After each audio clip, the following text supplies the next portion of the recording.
Sveiki visi, aš esu Aurelijus iš Office Day ir šiandien pristatysiu mūsų naujosios serijos Lyra Pro ekranus, papasakosiu, kaip jais naudotis ir pagrindinės jų funkcijas.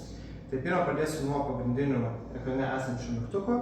Tai apačioje turime dešinėje pusėje mygtukus, tai pirminis tai yra įjungimo išjungimo mygtukas, tai tiesiog vieną kartą paspaudus ekranas įsijungia.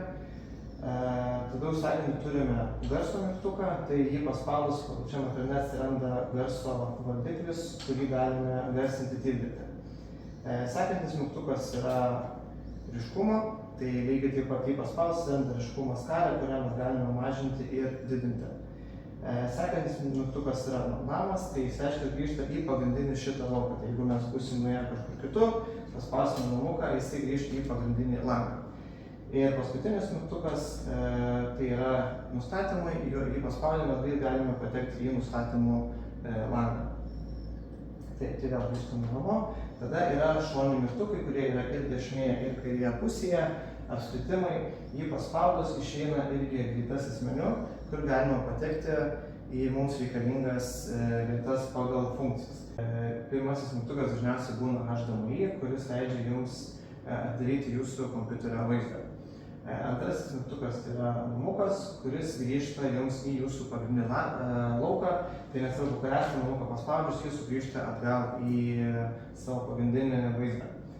Tada trečiasis mygtukas yra anotacijos, tai ją įsijungus mes galime bet kurioje vietoje papaišyti ir paspaudžius vėl anotacijos mygtuką atgal, vaizdas išsisaugo, kurį nusipiešiam ir toliau galime naudotis ekranu. Sekantis mygtukas yra baltosios lentos.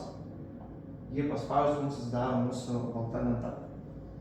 Taip pat turim toliau lagaminėlį.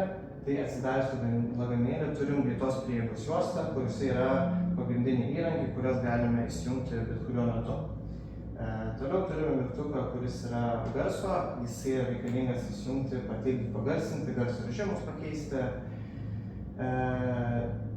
Toliau turime programų visų jungtų mygtuką, kuris jums parodo, kurios šio programos metu yra jungtas, ir jas lygiai taip pat galime į viršų pakėlus išjungti.